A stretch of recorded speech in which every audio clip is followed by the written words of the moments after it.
Yeah, hi people, it's me again, obviously, Moreno Ravenberg, as always, and as usual. Again, as always, you can see what time it is based on the header of this video. This is my review on the Arbatel Grimoire, Arbatel, the magical workbook, the Arbatel. Now, before I continue, let me say that as usual, or as always, and vice versa, any useful things, you can find it linked in the description of this video. I repeat, you can find stuff linked in the description of this video, specifically a Wikipedia section on the Arbatel for people that want to know in depth what the Arbatel is all about. The articles of the two, or the links of the articles of two spirits that I've covered from the Arbatel, specifically the spirit Och and the spirit Phalegh. Och is spelled O-C-H and Phalegh is spelled P-H-A-L-E-G-H.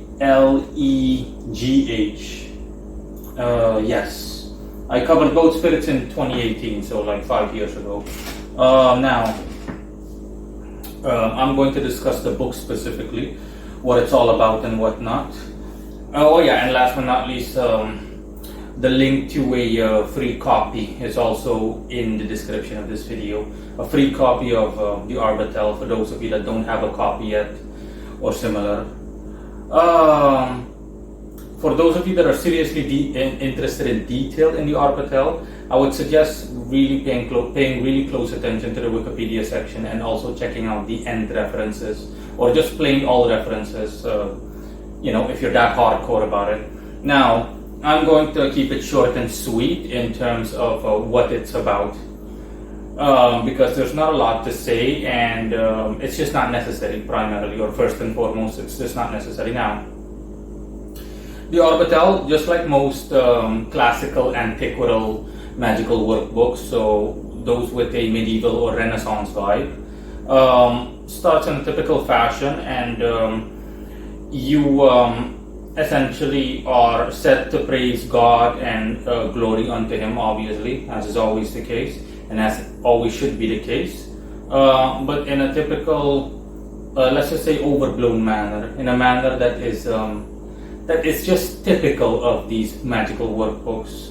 I simply mean in terms of the lingo that's used and everything. Obviously not in terms of Father Almighty. Anyways, yeah. And for the rest, it's also mentioned the prerequisites in terms of what you're supposed to do, and what behavior you should adopt, and how you should behave towards yourself as well as your fellow man and whatnot, at all times, okay? And that these are of vital importance, or of just plain importance at least, to magical operations as a whole.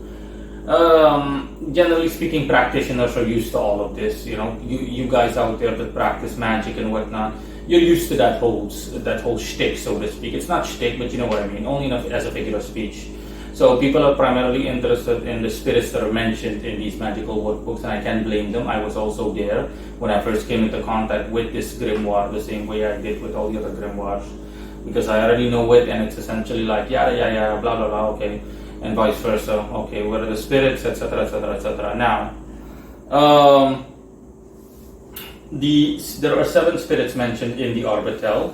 I already mentioned 2 of them. The other 5 are Araton, spelled A-R-A-T-H-O-N, Betor, spelled B-E-T-H-O-R, Hagit, spelled H-A-G-I-T-H, Ophiel, spelled O-P-H-I-E-L, and Phul, spelled P-H-U-L. So yeah, 7 spirits in total, and all of them have their seals. You can see for I mean, before you started this video, you saw them in the thumbnail, okay? Those symbols that you're seeing alongside their names and whatnot, those are the seals of all the 7 spirits I mentioned. Now, these spirits are referred to as Olympian or Olympic spirits, and people might wonder what's that is all about, because I haven't seen anywhere online someone give an explanation. So as far as I know, no one has given an explanation. I could be wrong. But either way, I'm here to give you the factual info. Now, with Olympic spirits or Olympian spirits, it's simply referred to essentially the constellations of Olympus. Olympus is essentially, the closest way you'll come to explaining it is that Olympus is a nebula. Nebula is like a part of the cosmos. You don't have to be excessively complex over it or think about it in an excessively complicated manner. It's simply a part of the universe that contains the constellations that are associated with the 12 Greek gods that were said to reside on Mount Olympus within the Greek pantheon, so the Greek god structure or hierarchy, so within Greek classical religion. That's all there is to it. That's why they're called Olympian or Olympic spirits. So simply and loosely put, they're spirits that align with the Olympic or Olympian constellations. So think of them as cosmic spirits. That's the best way to, cosmic/planetary spirits. There's nothing else that you need to bother over or with, etc.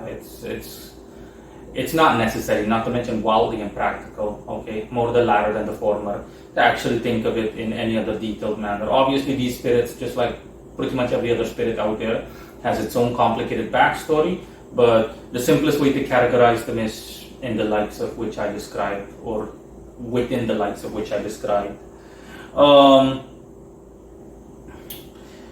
So yeah, that's the simplest way of putting it, simply calling them cosmic spirits in the way I explained earlier or just now. Let me see, what else can I say? And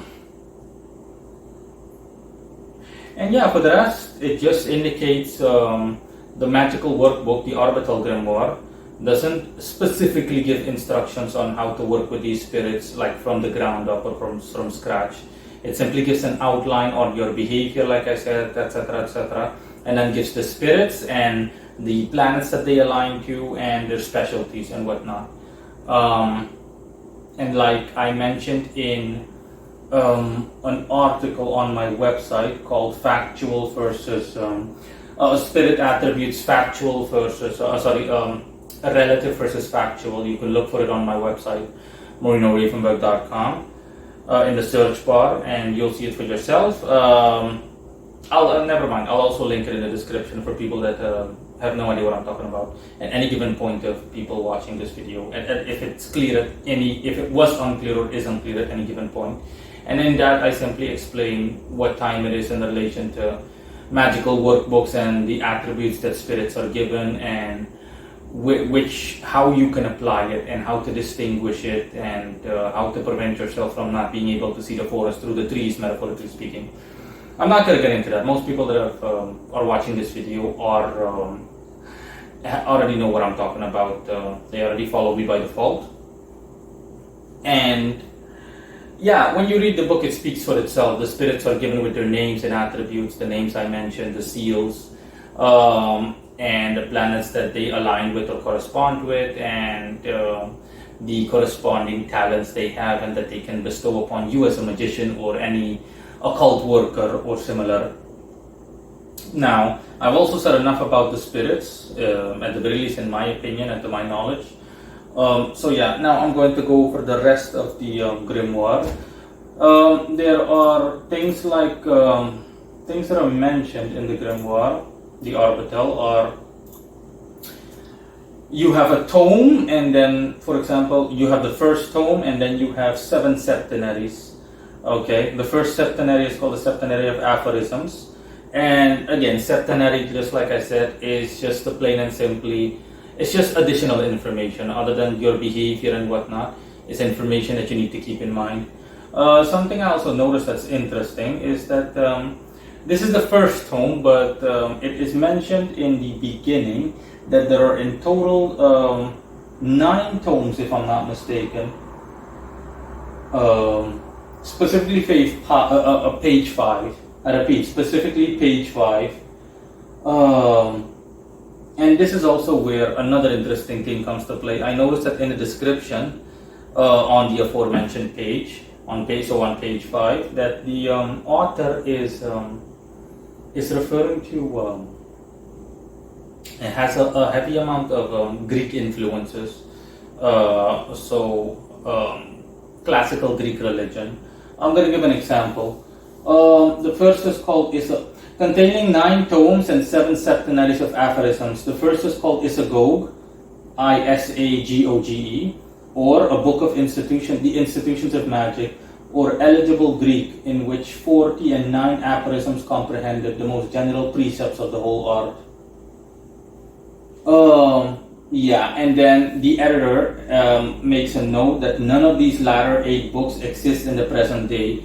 So the others got lost in translation, both literally and figuratively.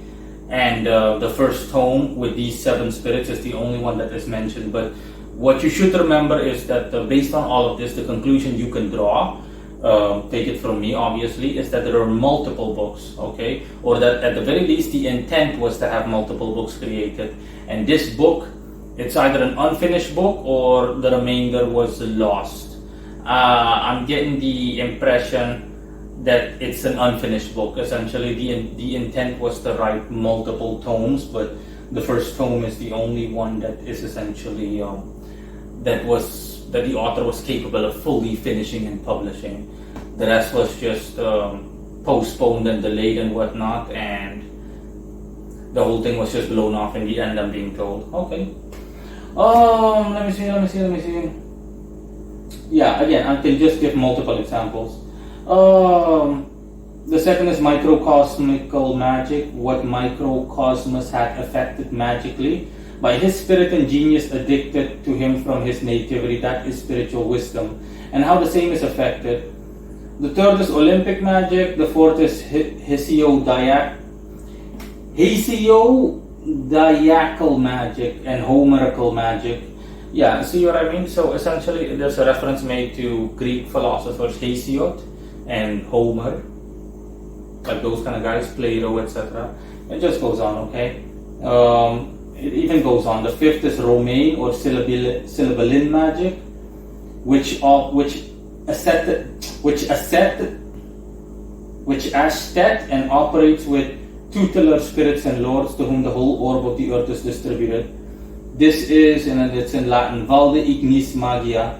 To this also is the doctrine of the Druids referred.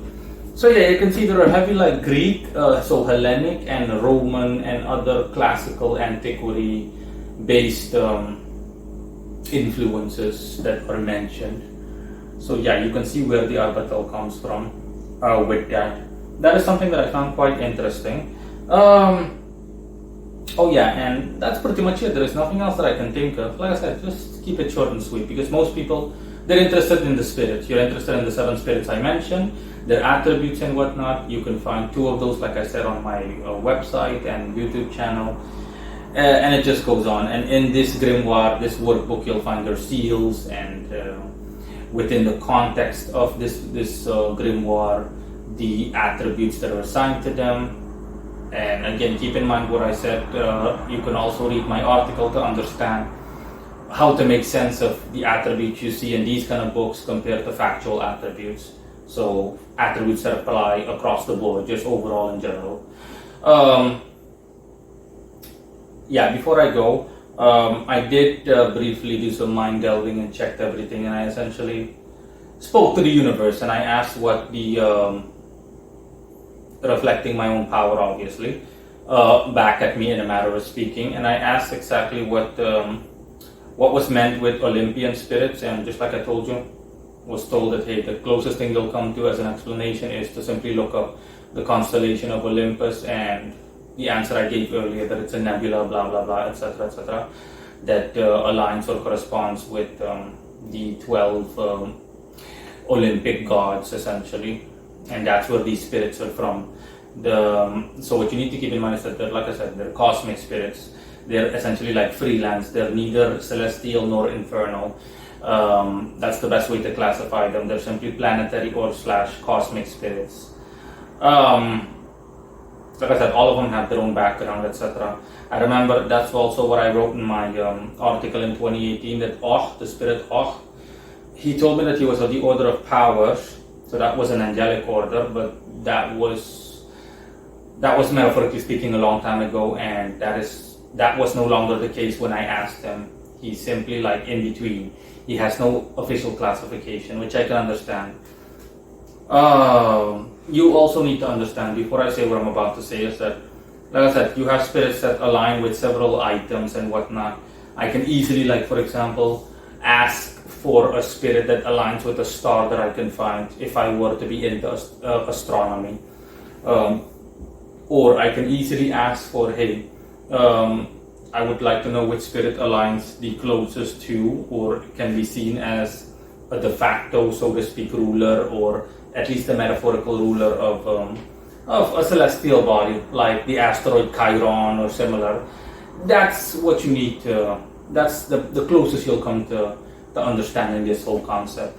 My point is there are so many spirits in the world, obviously, out there, and that they align with several aspects of existence. Every little thing you can think of, from the smallest, most seemingly insignificant thing to the most biggest and most grandiosest of things that you can imagine, and then some. In that manner, so that's simply something to keep in mind. So again, the best way to refer to these spirits is simply planetary / cosmic spirits. But they are not pagan in nature, not to my knowledge at least, not one of them. Not that I've looked into all of them, but the answer I'm getting and what I'm getting is no, they are not pagan in nature. They, they generally speaking are like formerly celestial, or the best way to label them would be celestial, but not officially. Like I said, they have no classification specifically, but they are not infernal, they're not demons, and they're not pagan gods, definitely not. Just so you know, just because they're called Olympian spirits doesn't mean that they're pagan in any way or have any kind of pagan association. Now, yeah, last but not least, the author is unknown. That is also mentioned in the Wikipedia section, and the name Arbatel is allegedly derived from an angel that the author worked with by the name of Arbatel. And this is the angel that allegedly taught the author how to practice magic. And I looked into that as well when I was mind delving, and I was told that that is also correct. The author essentially had a love of astronomy and astrology, and the angel essentially introduced him to the grimoire known as the Grimoire of Arbatel. And in honor of that angel, he named it after him, essentially, more or less at the very least. And that is it, and he introduced the angel to these spirits and what they can do and whatnot, etc., etc. Of course, not down into detail, but he gave general instructions and outlines. Okay, and yeah, that's essentially it. Before I go, you need to remember that there are multiple ways of looking at something. I once again have to refer to the fact that to refer to my article. Okay, definitely keep that article in mind. Relative versus factual correspondences. That is all, guys. Bye. I'll hear it as always if there are any questions.